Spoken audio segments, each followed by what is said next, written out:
call to order the Board of Education meeting for Monday, July 11th. And as usual, we will start with the Pledge of Allegiance. Get out of the flag, maybe. I pledge allegiance to the flag of the United States of America and to the republic for which it stands, one nation, under God, indivisible, with liberty and justice for all.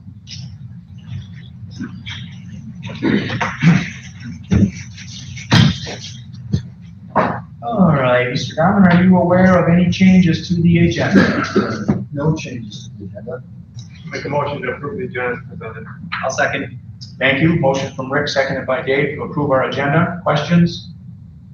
All in favor signify with aye. Aye. And opposed? We have an agenda. Minutes are next, and those, as usual, are in board docs. I'll move to approve the minutes for the regular meeting held on June 27, 2022 as presented. I'll second that. Thank you. Motion from Jennifer, seconded by Dave, to approve our previous meeting minutes. Questions? I see none. All in favor of approval signify with aye. Aye. And opposed? That clearly passes. E is action on the vouchers. I'll move to approve general checking account vouchers totaling $914,177.40 as presented. I'll second that. David, you can second all of the motions? So I'm good at it. Motion from Mike, seconded by Dave to approve the vouchers as you just heard. Questions on those? I hear none. All in favor of approval signify with aye. Aye. Opposed? That clearly passes. F, as usual, is public comment, and I have no one that has signed up to address us tonight. So we will move beyond. And 2 is our superintendent update. Red Hawk highlights. Mr. Dahman. There's a couple things I want to highlight tonight. One is that summer school or regular session of summer school ended last week for our students, and it was another successful summer school year with a strong turnout of students. One of the things that we did in July is we have jumpstart sections that help students get ready for the upcoming school year. So in those classes, they reinforce the concepts and skills that the students will need to be focusing on when they come back in the fall. We had a Jumpstart the 4K program, which is the first formal schooling experience for our incoming 4K students. And those Jumpstart classes really are designed to help our students feel confident when the school year starts and have some of those basic skills ready so that there's less learning of those really basic things when the school year starts. We also, throughout June and the early part of July, had a wide variety of both enrichment classes and academic classes in sciences, arts, fitness and athletics, and other core skills that give students those additional learning experiences, and for many students, new learning experiences. So we're really pleased with how summer school went this summer. We do have a few more summer school activities happening in July and August, but our regular traditional summer school classes finish. One of the things that we do when we close our summer school, our elementary students, is they do their summer school's annual 4th of July parade. They don't hold it on 4th of July, but the summer school students walk up and down Parkview Drive, which is a kind of a tradition and a kickoff to our community's 4th of July celebrations. So we had a lot of both business, parents, community members come out and see the students parading down the street. So just overall, thank you to all of our summer school staff, our administrators, and to Principal Stuckey for all of their work in teaching our summer school classes, organizing, getting ready for summer school. And then one other student-related activity, high school's Future Business Leaders group, FBLA, competed at nationals last week. There were 5 team members that went to Chicago on Wednesday, June 29th to attend the national conference. It was the first time the conference had been held in person since 2019, so it was nice to be able to have students take part in that. They competed in coding and programming, journalism, and personal finance events. And all of the students, in addition to competing in the different events, got to hear from entrepreneurs, attend workshops about leadership, and explore the city of Chicago. So it was a great experience for our students. That's everything that I have for the Any questions for Rich about any of that? If not, we will thank Rich and move on. Next up for presentations, A is our annual health services report. We will welcome to the podium our school nurse, Ms. Brittany Coots. Hello. Hello. Thank you guys for having me here. Well, we are trying to use word for word. I've been active before this was new data, more, some more specific data here. So, okay. Well, again, if I'm Brittany Coots, this is my second year in this district. 40 hours a week, 1,500 hours per school year total. The district also employs 4 health aides, 2 of which were actually hired this year to help with related tests. And after reevaluation of student needs and workload of the health team, all 4 health aides were had their contract renewed for next school year.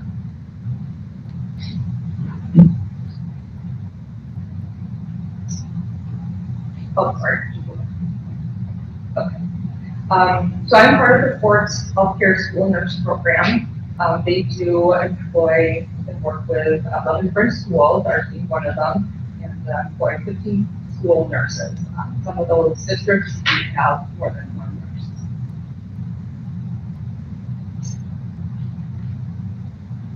And they've actually had their school program since 1995, so it's been for a while that they've had one. Spoken with me last year to the program, along with one other district that they're working with, Wisconsin district.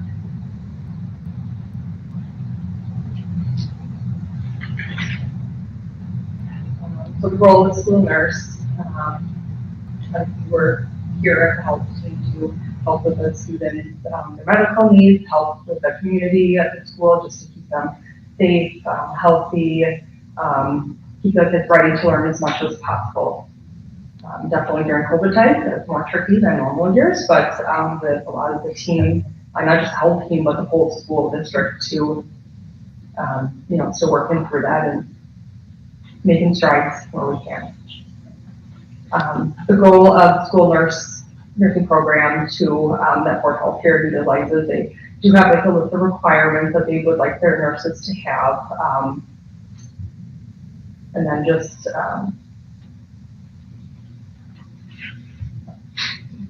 so just a few of them I'll list off. The bachelor degree or higher, pediatric experience, knowledge of community resources. We do work with outside entities to assist with our students when needed. Managing chronic conditions, so we have a lot of kids, we'll get to that page too, but a lot of kids with different types of conditions that we have to make sure that they're safe in school and their needs are met.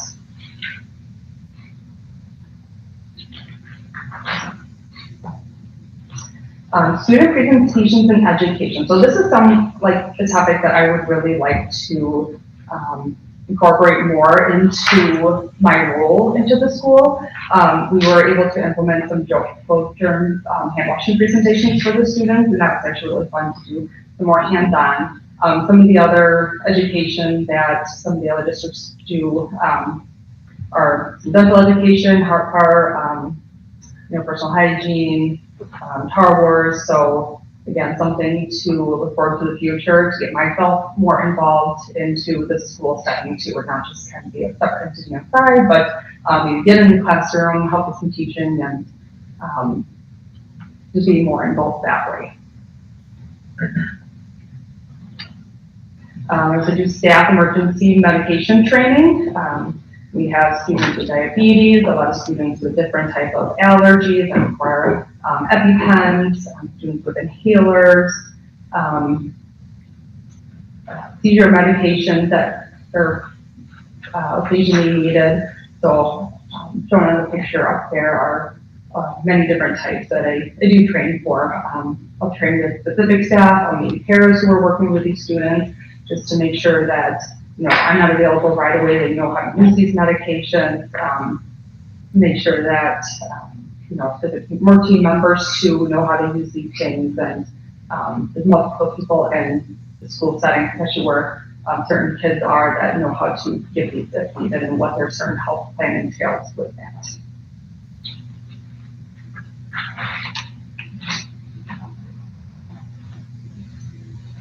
So for staff training and presentation, so kind of what I just touched base on, so I do the emergency medication training and also just basic and scheduled medication training too. So you can see the different numbers there, how many staff members were trained, just, basic and oral medication, 28, so a lot of the, our health aides are all trained in this. When there's not a health aide at a specific building, we'll train the office staff, kind of get everyone involved to really hands-on with that sort of thing.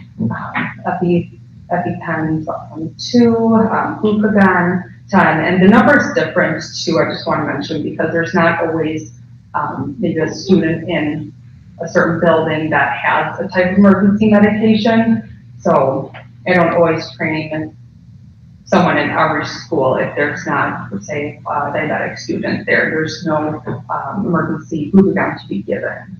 So kind of want to make note of that too.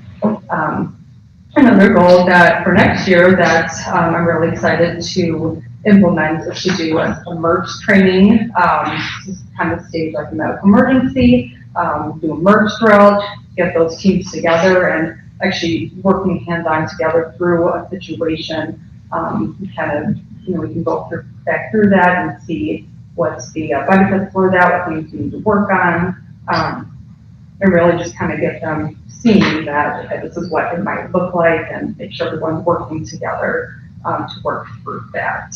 So I do help set up the CPR first aid trainings, so they got the basic skills, and then working together is really important too, and see how that works out. So if emergency does arise, everyone's really prepared for that.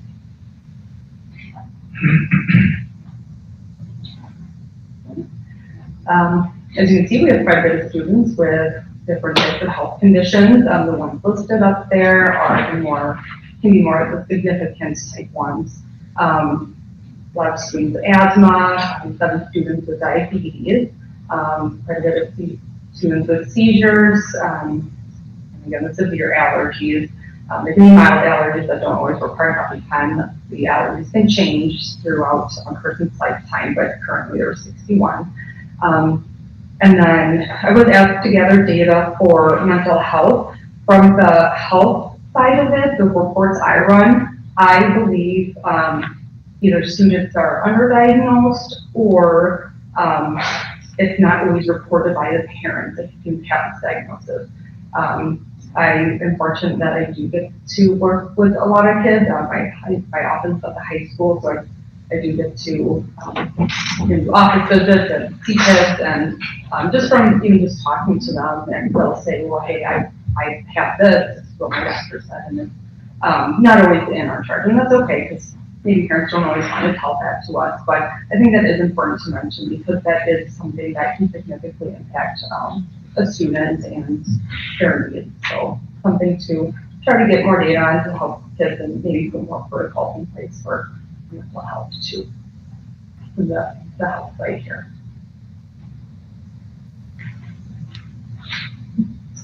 We do a lot of health office visits, so just coming into office, even just for headaches, Band-Aids, or even more significant type situations. So each school a little bit different in their numbers here, and that's for various reasons. There's different amount of kids at different schools, and even just collecting and entering the data. Sometimes it's just not possible depending on circumstances. So we really do our best to enter office visits, what's going on with that student, why they came here, So we have information if something comes up in the future, look back and say, well, the student was here for that. So it does give us a lot of information and help keep track of the students too. So, and this is, myself entering the health aides, the office staff too are a huge part of this as well. So it's a really big group effort. And you can see, I'd like to point out, Northside specifically had over 3,500 offices just at one school alone. So having, health support there just to help with office staff and make sure those kids are being taken care of is a big need as well. So, and there are, studies that show that the nurse and the health team too, that can help save principals and assistants and office staff, help save them time during the day to help with the students so then they can focus on some of their tests that they need to do as well. And then the elementary school, that's between four different elementary schools here too. And I do have a further breakdown of that for office visit numbers.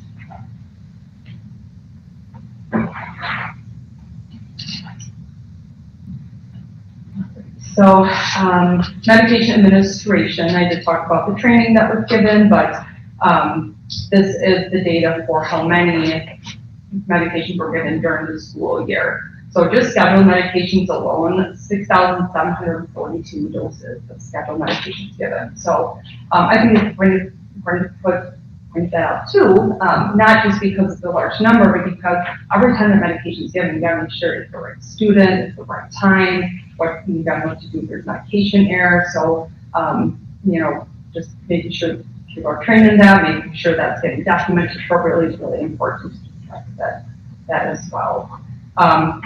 Insulin and insulin administration is not included in that number. That's a separate number right there. And those staff are specifically trained for either insulin pumps or to give it the insulin via like an insulin pen or to draw it up. And, a lot of training goes into that to make sure these students are safe. And if I'm not the one administering, it's going to be one of the health aides and work as a team. That includes carb counting, you gotta look at their orders, so very specific and it's very important that have people trained students getting those doses and monitoring it as well.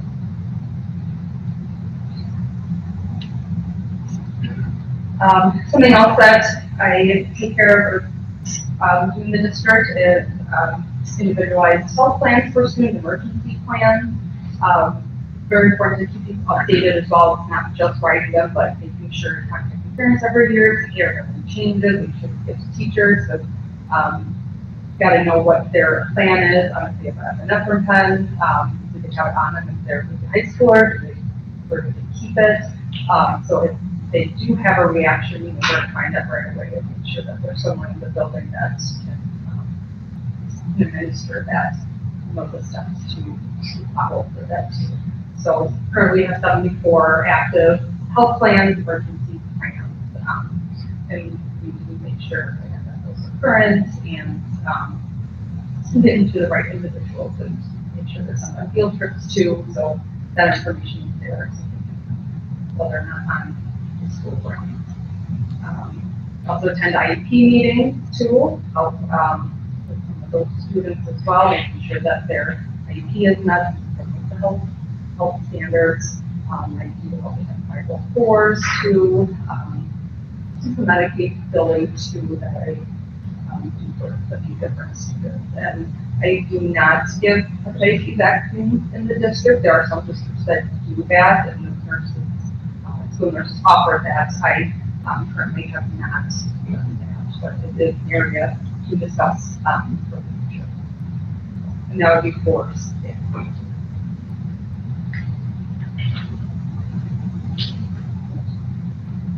Immunization audit. So this is something that we do all year long, but at the beginning of the year it's really important because we have to put in our reports to the health department on our immunization compliance rate. We worked very hard at the beginning of last fall, but we made it to 98.8%, which is pretty good, but still encourage this to be at 99% in order to not exclude students the next school year. So this fall, we will be required to exclude students if they are non-compliant with their immunization status. And I've already been sending out, we send out postcards to families of kindergarten, sixth graders, and younger, making sure that your child is up to date, so then we don't have to send you letters and get to that point where we have to talk about exclusion. So we can try to really communicate with that and get those things before that time. We are currently at the 99.2% compliance rate, which is an improvement, but every year it does go down just because of the kindergarten and sixth graders with that T down. So it automatically just drops down again. So.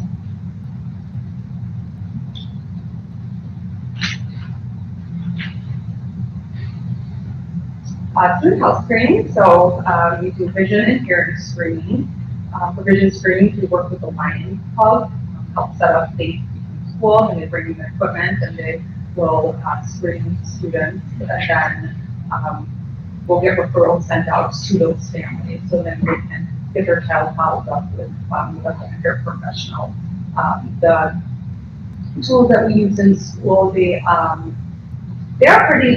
nice to use, but they're limited in information they give us, so they really need to go into that full assessment. What I did find is that we had 131 referrals for vision, but a lot of those students, not a portion of those students had glasses already, but didn't have that to wear them. So finding ways to get those students to wear their glasses, so then they can see and learn to the best of their ability, can be a little bit challenging to depending on the age and why they don't want to wear them. We work through some of those issues and ways that try to get those kids working down them. There were 29 new vision prescriptions, so that's really, I feel like it's huge that it was 29 kids with the glasses or upgraded prescriptions, vision and hearing too. They're very important for the child's learning. For hearing screening, the health office staff did that for myself and the health aide. We screened 1,189 students, for 36 of them, and because we did this later in the year, we're still in the process of getting the referral letter back from families. So I don't have data at this time on how many were. And she went to other health professionals for further evaluation.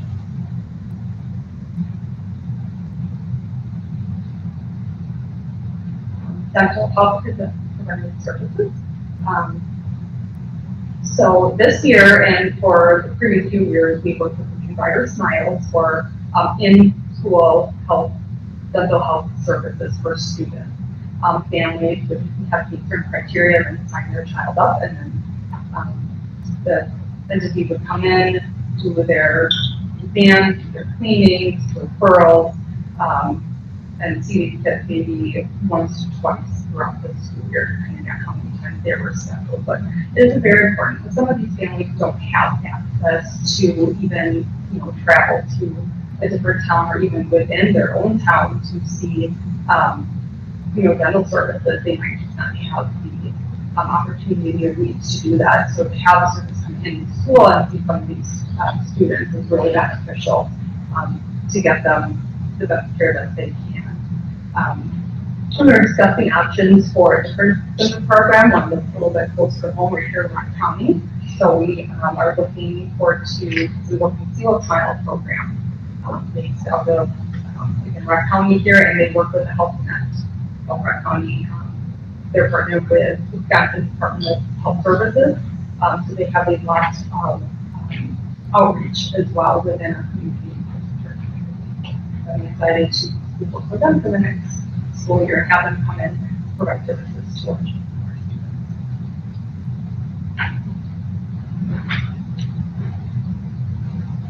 COVID-19 case rates for this school year.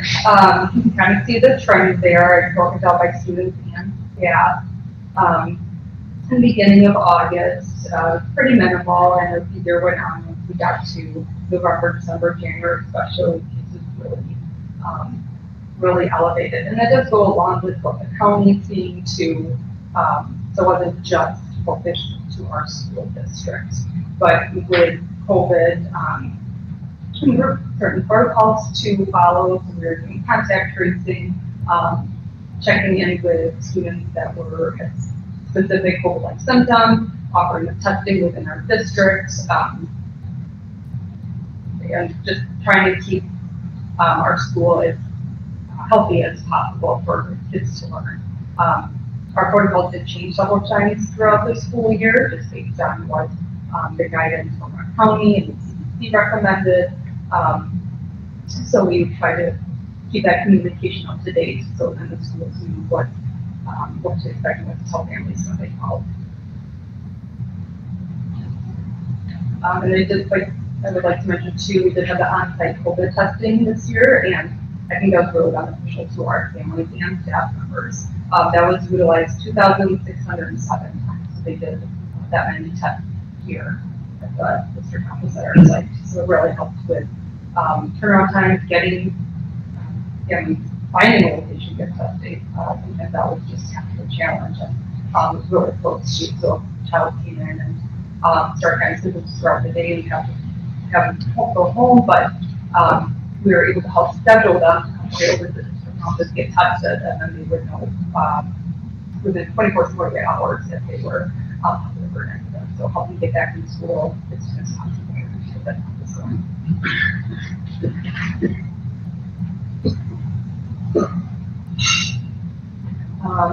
Some personal goals I have to work with the district to I would like to establish a regular health meeting. This would be with myself and the health aide. I'd like to just try to streamline that process so that we talk about concerns, talk about areas of improvement, talk about student situation, really have a good home base of what's going on in school. Sometimes I do have the health aide move around to different buildings depending on the need. If someone's gone, so make sure that those needs are covered. So really, them knowing what's going on in your school versus just the school that they're based at is really important too for the whole team. And I did do that this year too, but I'd like to do that more next year too, and have it more scheduled and follow up more with that as well. And then I did attend some educational seminars, so then specifically about diabetes in school. So I would relay that information to my health aide, and we would discuss about some situations and some new material that I learned, and even that information, keep them up to date with information as well.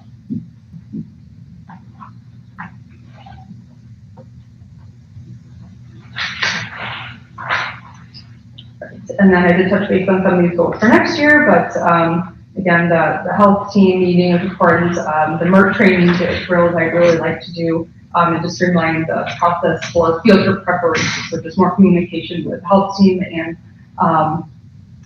each school to make sure that we all have the full list of field trips, and we have students prepared to go on those trips.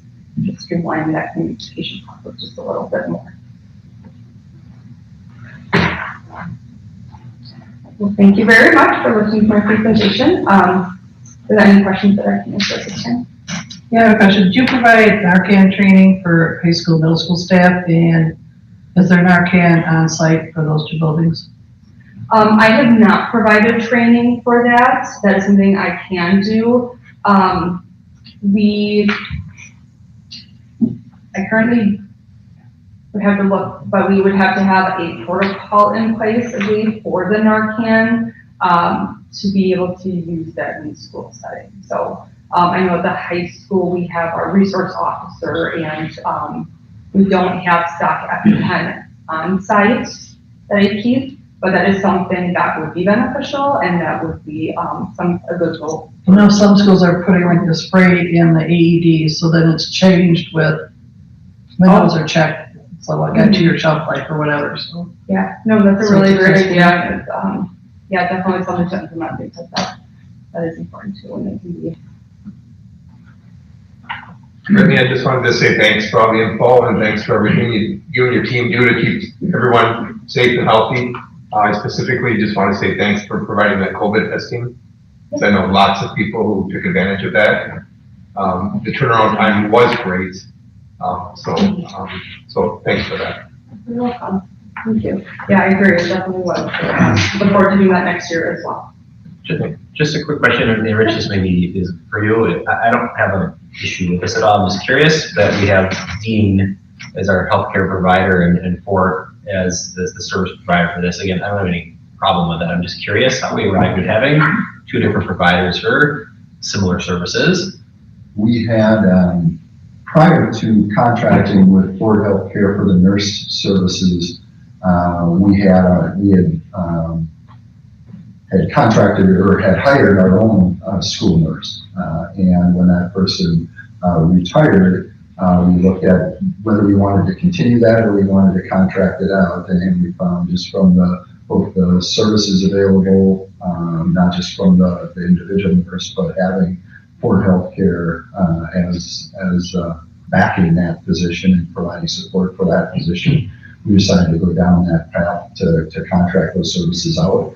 And then when we looked at different options, the Ford Healthcare was the best option. I'm not even certain if Dean does a school nurse program or not, to tell you the truth. Okay. I can answer that. They do not. Ford Healthcare and I believe it's Children's of Wisconsin is the only other program in Wisconsin that offers a school-based school nursing program. Otherwise, each other district would be like they have the previous nurses. They would they would hire them individually, and they wouldn't be associated with a school nurse group. Okay. Thank you. That makes sense. Quick question, on page 9, I believe, the student health concerns, it shows 1,259 students with chronic health conditions. That's like just over 35%. That number seems kind of high. Is that what you see in other districts, or what does that trend line look for our district? I don't know the data for other districts, but that's really good to look into. That does include other health conditions too, such as like seasonal allergies. That's a big one that I see. Medication allergies. So that is anything really that's parent list for that student. But some of those aren't necessarily urgent or emergent ones. So the ones I have listed are just more the more concerning ones that we need to really keep track of during the school day, and then even that number is for everyone. But it is a decent number. Yes, I agree with that. So That's the exact question I was going to ask, John. Yeah, That just jumped off the page at me as a giant number, but maybe in the right context, it's not as alarming as it might have looked. So, any other questions for Brittany? Well, thank you. I would echo Rick's comments. We certainly appreciate the in-depth analysis, and while our job here from the 30,000-foot lens is to educate kids to keep them healthy and safe, is certainly part of our responsibility too. So, thanks for you and the folks that support you for all that you do for our kids. thank you. Thank you. All right, second on the list of presentations, Mr. Jeff Spivak on the 21-22 Athletics and Activities Report. How's everybody doing? Awesome. How are you? Perfect, I'm great. So, am I not supposed to turn this on? No, do not turn that. Last time I was here, I had to turn that on, I'm sorry. Mr. Donovan asked me to come and kind of give a synopsis, overview of our athletic programming for the past year. It's a pretty special year, I think, in a lot of ways for us. I'm going to try to keep it quick, but it's going to be hard. Some basic highlights of our year, some great experience for kids that we gave. Our boys basketball team played at Fiserv Forum. That was a great experience for them. Our baseball team played at ABC Supply Stadium, beat Turner. That was a wonderful day for our baseball team. On top of that, our softball team took a trip to Florida for a week and had an experience down there, which was pretty special for them. The big one, obviously, is our Division I State Baseball Championship, which is the first time in school history that we were able to achieve that feat, which was a really exciting way to end our school year. Other things that happened, because of our new facilities that we have, we were able to host things we've never hosted before. We hosted a Division I girls swim sectional in the new pool, which was a great event. We hosted Division I wrestling regional in the field house and team sectional, which are really nice events to host and show off our new facilities. Other things that occurred this year that were of high impact, we created a strength and conditioning coordinator position that impacted all of our student athletes and teams and in school and out of school. And Nate Truitt, we hired in that position, who was an alum, and he's done a fantastic job for us. Another first, we had our first lacrosse game at Anderson Field. We were home, kind of adopted the Janesville Lacrosse Club. We had a lot of kids, a lot of boys that played for them. They needed a home, and we gave them a home, and they played their home slate at Anderson Field, which is a really neat experience. I know they were really happy about that, having an actual home stadium to play games, and they were really successful.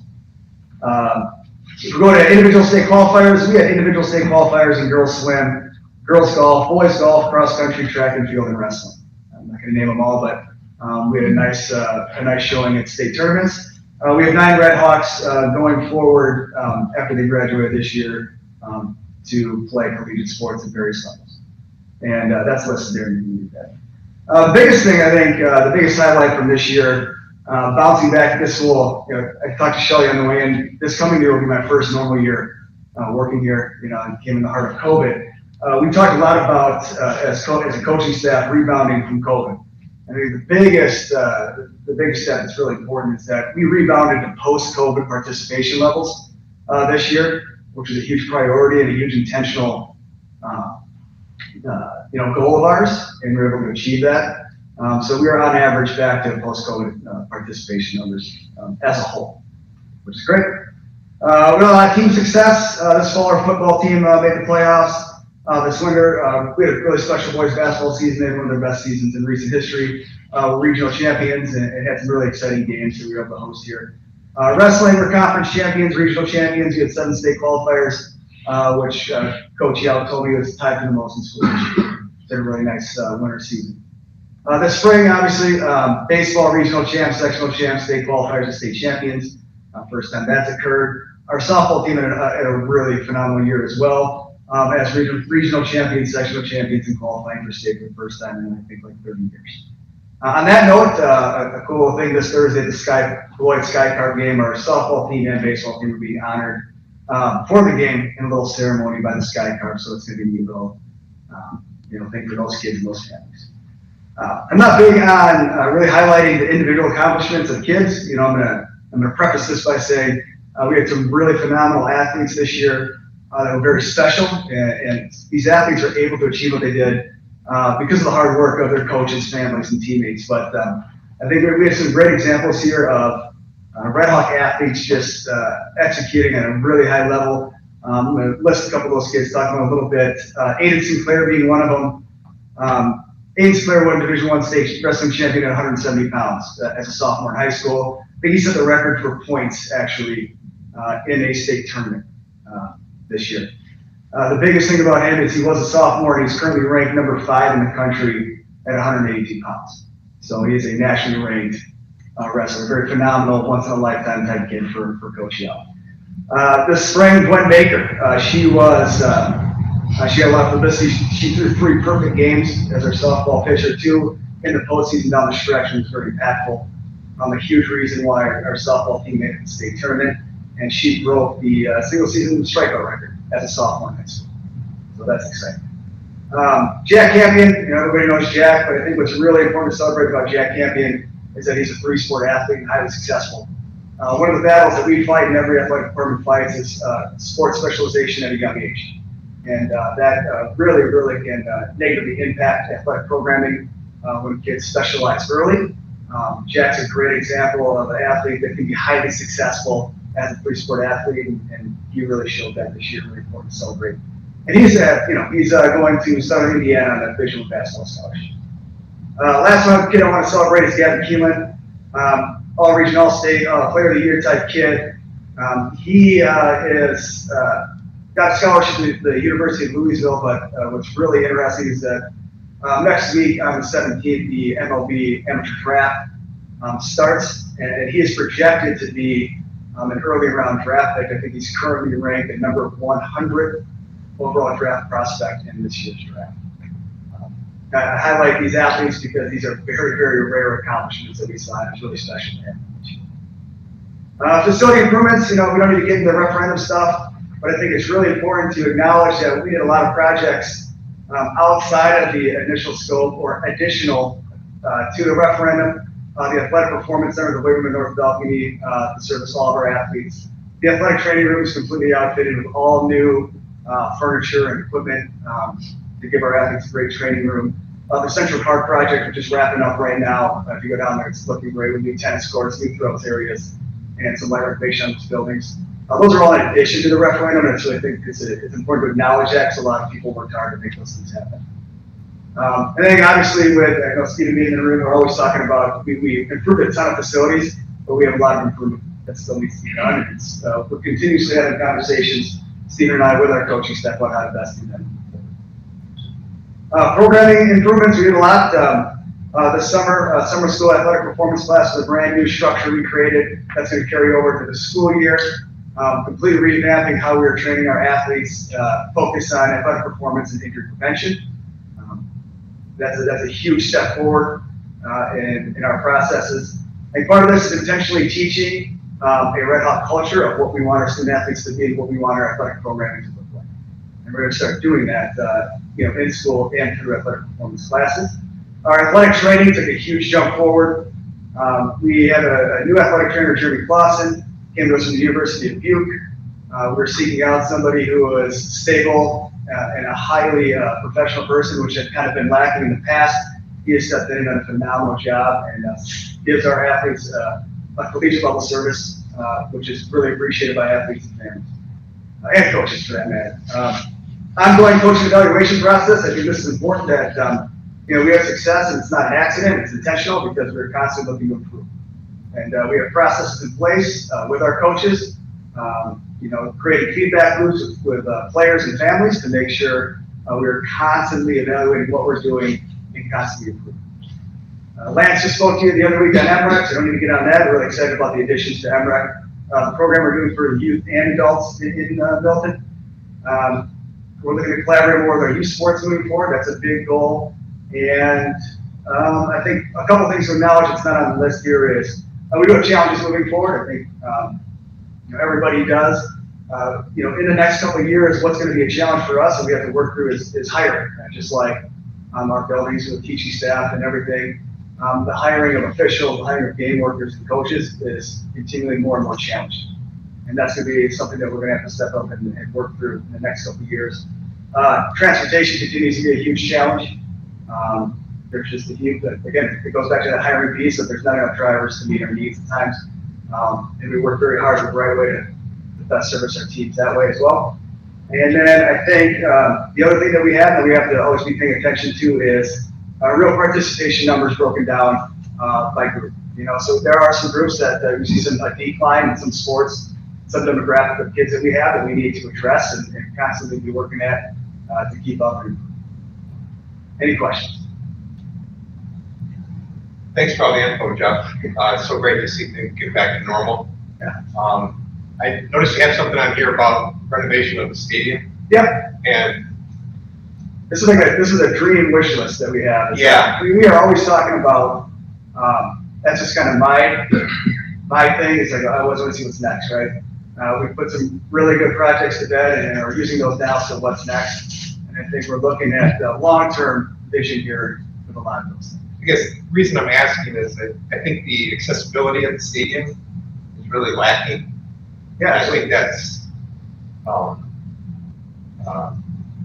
something that needs to be looked at sooner rather than later, I guess. Yeah. ADA accessibility is very important, and it's well documented. We have people that reach out to us all the time about it. We do what we can in the meantime to provide the best experience we can to people with disabilities, but you're right, it's far from ideal. The last thing you wrote here was the digital ticketing and passes. Yes. Is that the only option? No. So you can still pay cash? Yeah. Okay. Yeah. You still can. I'm just thinking. One thing we are shifting to is all passes being digital. The process that we have been using up until this coming year was very archaic and time consuming, where Tracy Campbell, my assistant, was physically looking up the name of every family member in Skyward and making passes and laminating them and cutting them out. You're talking about hundreds and hundreds of them. Very archaic process, and we're updating how we're selling passes and how we're doing passes digitally through the Ticket platform. All that will be rolled out with registration. Any other questions for Jeff? Once again, thank you for all the info and keep up the great work. Yeah, thank you. Alrighty, moving along. 4 is our strategic planning workshop review of the stuff that's happened so far, and I believe that will be a combo of Mr. Donovan and Jennifer. Yeah. You want to put the updated one? Here we go. Great, so the strategic planning committee met on June 29th, and our first goal was to review the graduate profile, and the board offered feedback on the portrait of a Red Hawk document, which you are seeing on the screen now. The document was a final product of extensive work by administration and staff and community members. 8 meetings were held between November of last year and May of this year, along with a community survey. And the profile features 5 key characteristics, as you can see there. Each of these characteristics is defined further in some additional supporting documents. The profile will be used in a variety of different ways. Visually, of course, it will be seen by students and staff in the community. And then our hope is to use it as a marketing tool to promote the portrait of a graduating Red Hawk, but also, of course, to use it as a tool for making sure the district is fulfilling its mission for preparing our students for achievements and opportunities. Do you have anything else to add on that? I think just that you had mentioned the further details, so I think we'll probably scroll down to the 3rd page and the 4th page, get into for each of those 5 areas, the description of, for instance, what it means to be a community builder. So Jennifer mentioned that, but I want to point out that it's also part of that document that's listed here. And the graduate profile document will be coming to the board for approval at our next board meeting on July 25th. That's it. I'm just going to go back up to the actual strategic plan. Here we go. So the committee also reviewed the previous work that we had done on the overall strategic plan, and we had met back in August of last year. There are 5 pillars that make up our strategic objectives, and they're listed there on the screen. In September, the committee had addressed 3 of those 5, and then in the June meeting that we just met, we addressed the other 2. The committee addressed the goals and measurements of the teaching and learning and the relationship, climate, and culture. We were provided some staff input as well, and there was discussion held again about those comments that were provided from staff. Our next step as it relates to this particular piece is we're going to be setting the measurable goals and in each of those 5 pillars. And moving forward, we will continue to be examining key data that the district is collecting, and they'll provide for us. Some of those data points include reviewing the spring iReady data, ACT, and district report cards, and then there'll be some survey data as well. Just a quick thing to add to that, we'll be bringing that data to the board at the next board meeting on the 25th. And then that first board meeting in August, setting goals that Jennifer had mentioned. One of the things following up from the strategic planning workshop, and Joe and I last week talked about this, is that 5th pillar of facilities and services is really around the overall operations of the school district, kind of the non-academic side. Our financial services, our HR, transportation, technology, food service, building and grounds, all kind of fall into that area. And some of the data in that area ties in really well with the information that we're going to be bringing the board at the end of August at the annual meeting. And it might make more sense for the board to hold off just in that one area, that one pillar of operations and services on setting a goal until after we've had that annual meeting and we have some more of that that financial data for the coming year available. So if the board would be if the board would be open to that, we would bring all of the data from the other pillars on that July 25th board meeting, which is the one coming up. Set goals in each of those other 4 pillars at the first board meeting in August, but then hold off on the facilities and services until we've had that annual meeting and have some of that fall financial data finalized before we set a goal for that. So when I talked that through with Joe, we saw some sense in that, but I let him know that I wanted to bring it for any discussion with the full board too and get some feedback on thoughts from board members on that idea. I really like the look of this now, with the change in the aesthetics, the colors we talked about. Really looks sharp. Yeah, like I mentioned with the graduate profile, we incorporated the input from the board from that meeting back in the end of June, while keeping the spirit of the work that the committee did and the feedback from the staff survey. But made those few adjustments that the board asked about. But if there are other things on that, remember, we're not asking for approval on that tonight, but if there are any other thoughts on it, make sure that you get those to us prior to that next board meeting.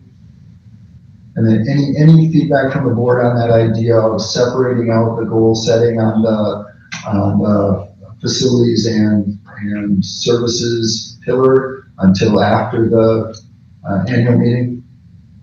I think it makes sense. Seeing some heads nod, and not hearing anything to the contrary, that will be our plan then, move forward.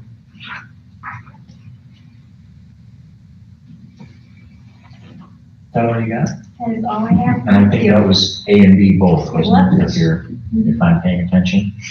All right, then we will move along to the annual piece that we do here to review the work that they've done to update our student and family handbooks. And I'm not exactly sure who's gonna walk through this, or maybe there's nothing to walk through.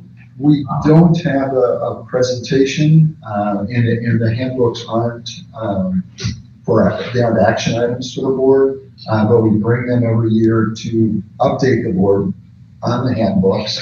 If there are thoughts, comments, questions that board members have, our principals are the best folks that are here tonight to be able to answer questions that people have. I just emailed you earlier. Yeah, so if you want to go ahead and bring those up, or if you want us just to address it outside the meeting. Yeah, that's fine. Just the consistency, because there's more radio stations, especially with the big radio, but I know all the Janesville media, that they need to be in line and on each of the ones. It's on 13 in the elementary, but I don't see it in the other ones. And then my question was just about the cell phone policy for the middle school, high school. It makes it very challenging for teachers who want a cell phone policy and then the other teachers don't have one.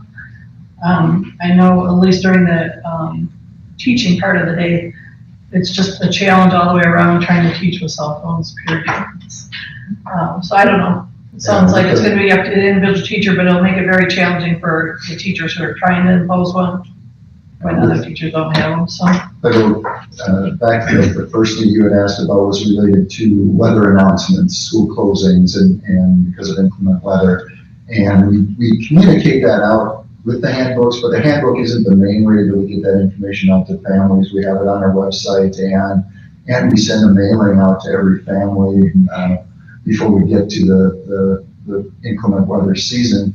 And although we do list those radio stations in the different media, I think fewer and fewer people utilize those and more use. We wait for the TV. Either the TV or we send an update.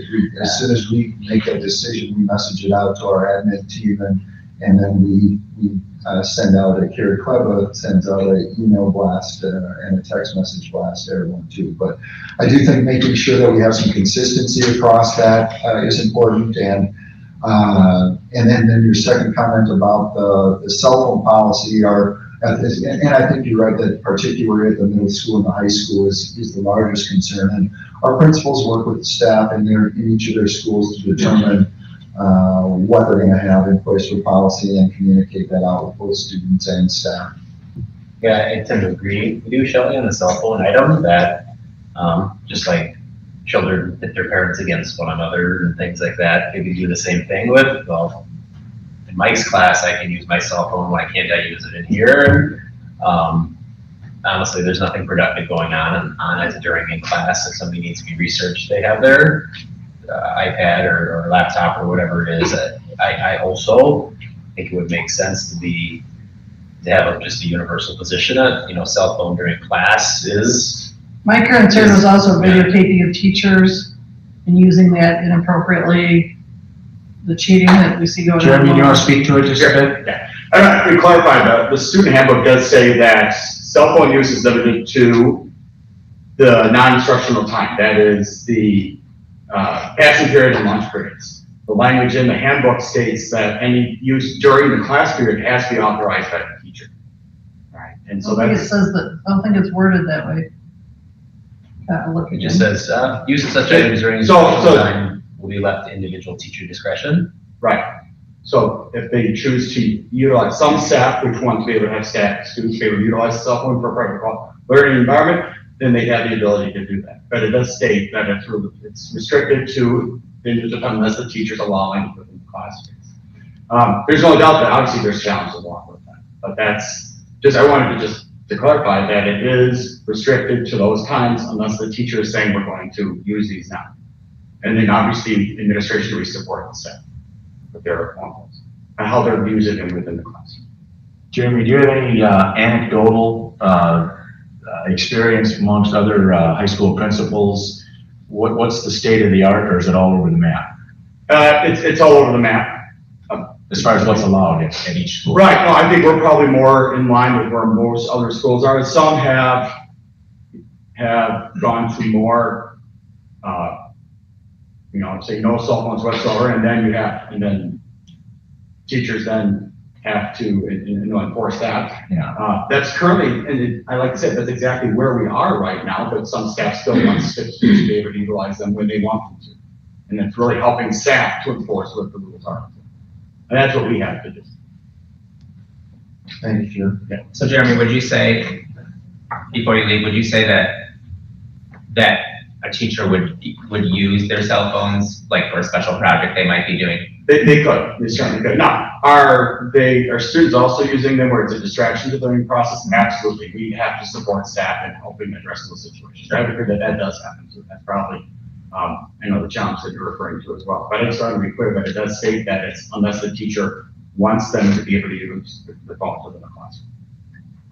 A generic question I would have for all three levels is, were there any major changes to the handbook from last year to this year that the board should know about? The one item that I'll mention for the high school is that we are now officially 100% all, we've been working into the lottery system. So the class of 2023, we are fully into the lottery recognition system. So this is, again, it seems like forever going into this presentation to this group, and I'm not sure how many of you were here when we did this, but we no longer are putting class rank on the actual transcript. We're joining most schools. We have actually moved away from the weighted grades. We've had to adjust every grade point from the 5-point scale to a 4-point scale for college admission anyway. So now it's a much more accurate reflection for the students and parents to know what is being reported to colleges. But when it comes to incentives for challenging coursework, when it comes to recognizing students for those challenging coursework, that's where the lottery system comes in. So that language is clarified. It's always been for the class of 2023. It's now, this is what the process is. That's the big one. Sarah, do you want to speak to any significant changes in the elementary handbook? There really weren't any significant changes. It was updating language and email addresses now that I have all those correct, and minor changes. But I wanted to just add a point on the cell phone piece. Our district, Ryan Curlis and his team updated the acceptable use handbook, and that's an agreement that is linked in our handbooks and also available, I believe, through registration. I was going to look around and catch Ryan on that. But in there, it does really outline a very long list of 30 some odd thou shalt not kind of items, and taking video in class of other students or teachers is included in that. So really anything under our roof that happens with technology, whether it's their cell phone or our devices, is still on our data, it's on our Wi-Fi. So that acceptable use handbook is kind of something that administrators can fall back on to support those conversations and teaching students about what's okay and what's not regarding the cell phone. That's usually on my end. That's a very elementary level thing, is the teaching. By Jeremy's building, they probably know better, but I just wanted to mention that is somewhat covered in that accessible use handbook as well. And Tara, anything or questions for Sarah? Tara, any significant changes at the middle level? Just one thing, for our handbook on pages 7 and just page 7 actually, how it turned out. The updated grading and reporting procedures. We are continuing the alignment with once K6 and then next year we through K8 with the standards-based report card. And so that language is reflected on page 7. And I do have just an overall kind of arching question, because it's kind of what I do day to day. I found it fascinating that, again, there's really no consistency as it relates to the fundraising and selling. So that feature is in the high school handbook, but it is not in the other two. And so I really do think that perhaps that could be addressed in more than just the high school, because that's happening in the middle school and probably even the elementary school. So yeah, at the 4K6 level, we don't have student activity groups, and so I think for the high school level, that fundraising is really specific to the activities of the students more than the parent groups, and so that's why it's not included at our level. That is an important point, though. It's an important part of what we do is making sure we have clarity to students, to staff, to parents around fundraisers and both what types of fundraisers are allowed, the processes. So one of the things that we're going to be working on over the upcoming year is providing some clarity for parent groups and the booster clubs to make sure that we have clear guidelines for both the school side and the parent side on that topic. One last comment, and it goes kind of under the umbrella of grading.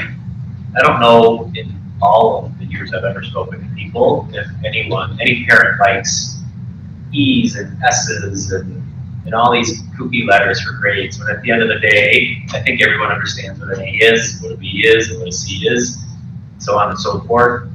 Like I said, I've never spoken to a parent before I was on the school board or since that prefers the method that's outlined here. I yet to have anyone explain to me why this makes more sense. And so just a comment, I guess, is we're not going to change this at the snap of the fingers, but there are the parents of 3,400 children who just prefer to see, for the most part, A's, B's, C's, B's, and hopefully never, but sometimes F's. Just an observation, and what I feel is a quite accurate one. Okay, anything else relative to the handbooks? It's not an action item, it's just to keep us on the same page with the folks that updated for us. So thanks for all the questions and thanks for all the responses. Moving along, we are up to new business. I see Mr. Shantz making his way to the podium. We have discussion and possible action on the sidewalk and utility easement at the East Elementary School. Stephen, take it away. All right, this is really exciting. Yeah, I bet it is. Definitely requires board action, so I'll give you a little synopsis of what we have here today.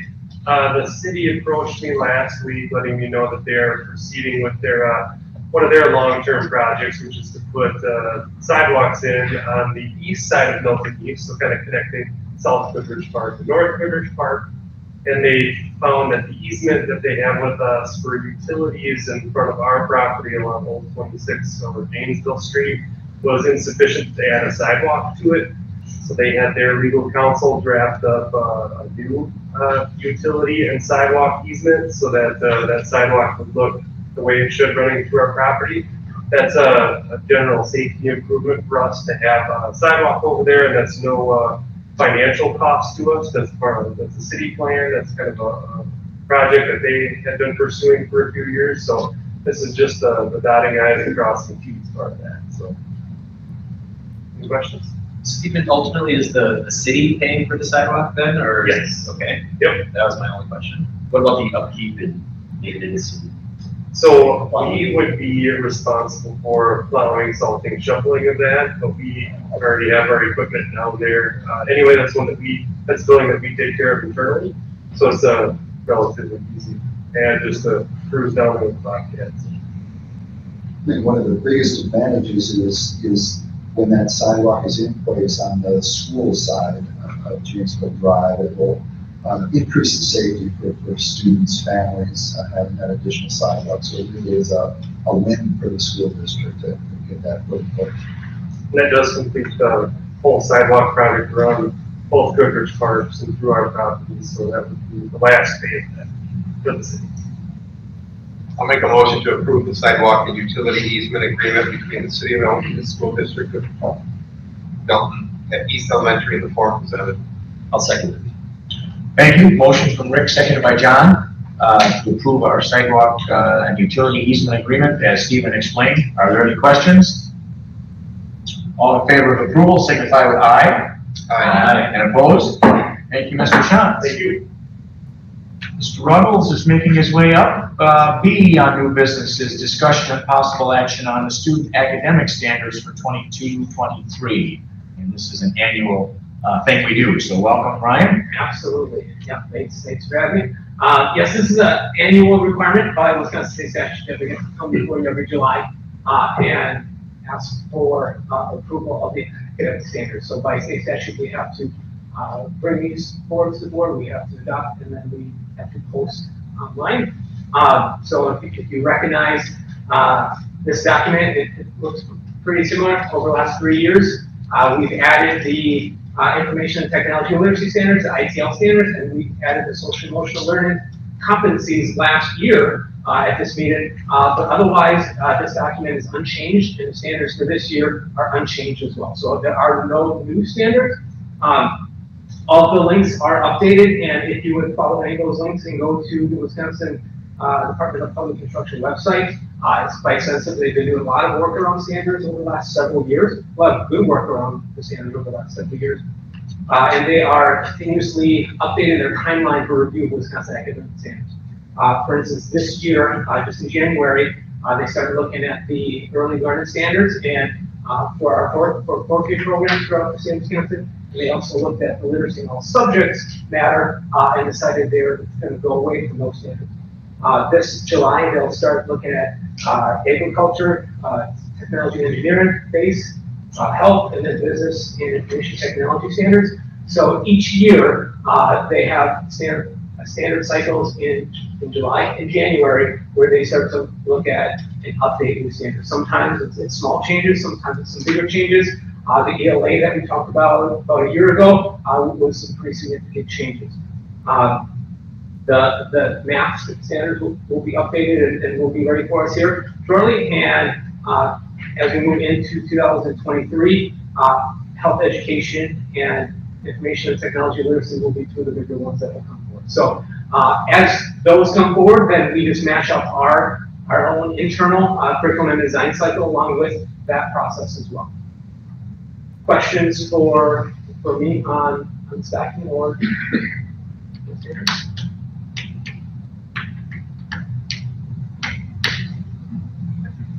I'll move to approve the student academic standards for 2022-2023 as presented. Second. Thank you. Motion from Jennifer, seconded by Shelley to approve the student academic standards for 22-23 as you heard. Any other questions on that? All in favor of approval signify with aye. Aye. And opposed? Thank you very much, Mr. Ruggles. Thank you.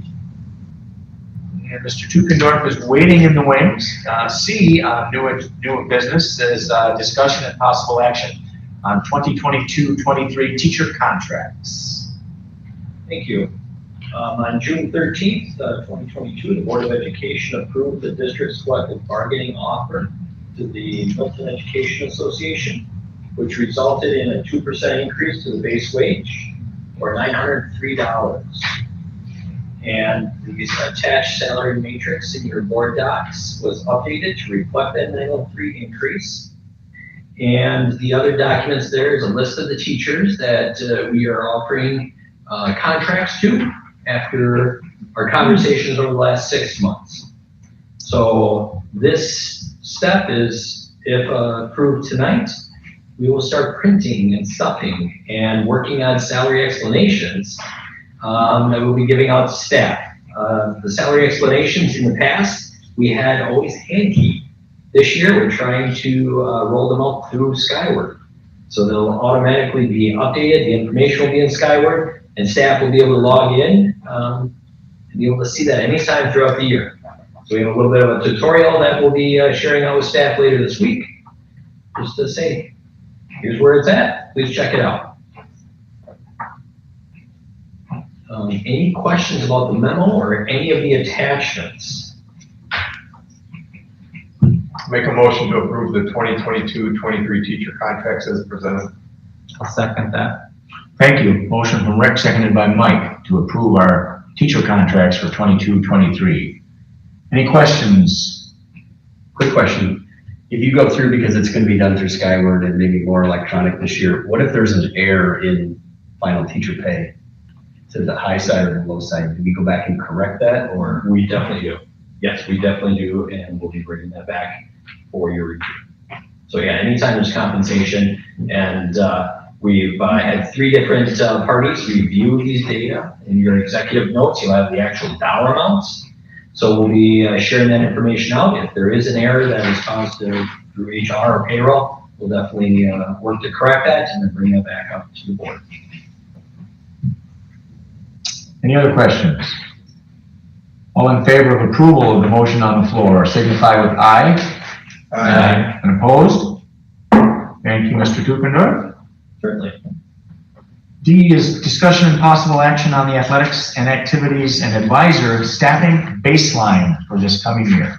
All right, so on this topic, HR has worked with payroll and SPWAC at the high school, as well as other administrators at high school, middle school, and Northside. So in the memo that's outlined, it outlines the number of positions that we need for the 22-23 school year. And we're looking to have that approval this evening.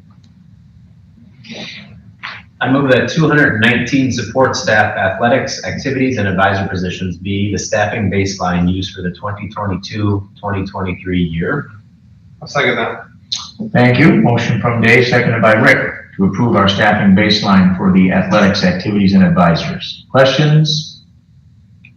How does that number compare to last year's number, 219? We are up 1 position. Pretty close. Yes, very close.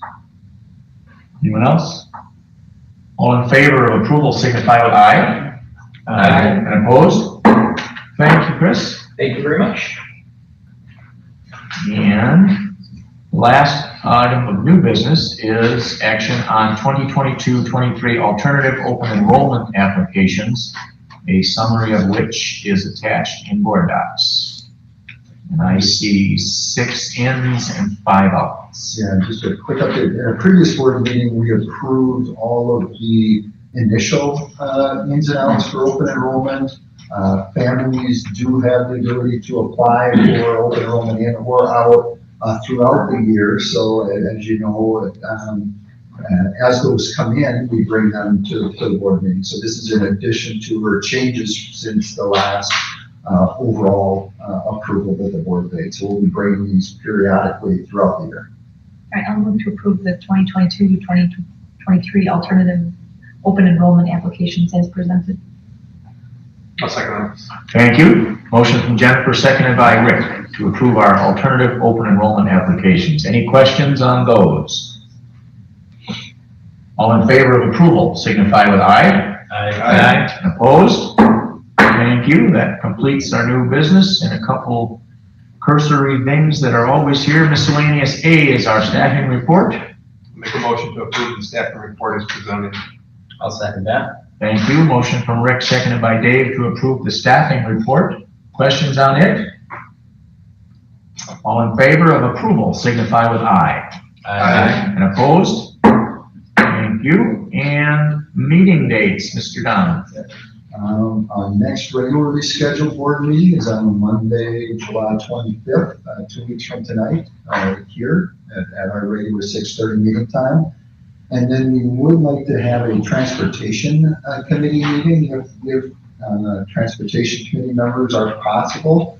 I'm not sure if there's been some discussion on that or not. Something that we have as a possible date would be on Wednesday, July 20th at noon, if that works. And that's Rick, Dave, and John on the transportation committee. Not available on the 20th, but I could do the 19th. Carrie, do you know if the 19th works at your end? Mrs. Kramer, is 19th work? Yes. That's a Tuesday. Yes, 19th would be fine as well. This is the 19th at noon. 19th. I can also do that. All right. So Easy enough. we will send out that invitation, but, and we will plan on having that up in the second floor conference room. And that was it for upcoming meetings. That is all we got. Okay, I move we adjourn. Second. Rick, second.